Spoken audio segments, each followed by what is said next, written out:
gehoor, Big Boss het hier op die grens opgedaag. Jy's nie ernstig nie. Ek bedoel, ek het gehoor die groot baas is terug in besigheid, maar Glo my, ek het op goeie gesag. En blykbaar was dit ook Big Boss vir die ontploffing by Mfina Olifant veroorsaak het.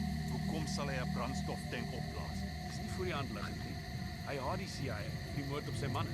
En nou is die sakebeampte met die aanvalsbevel op sy baas gegee hier in Afrika.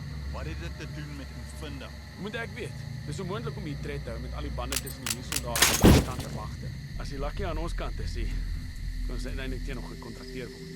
Dis nie 'n vertroostende gedagte nie. Soos ek gesê het, wees wakker. Oh, kak. Ek sien julle. Ja.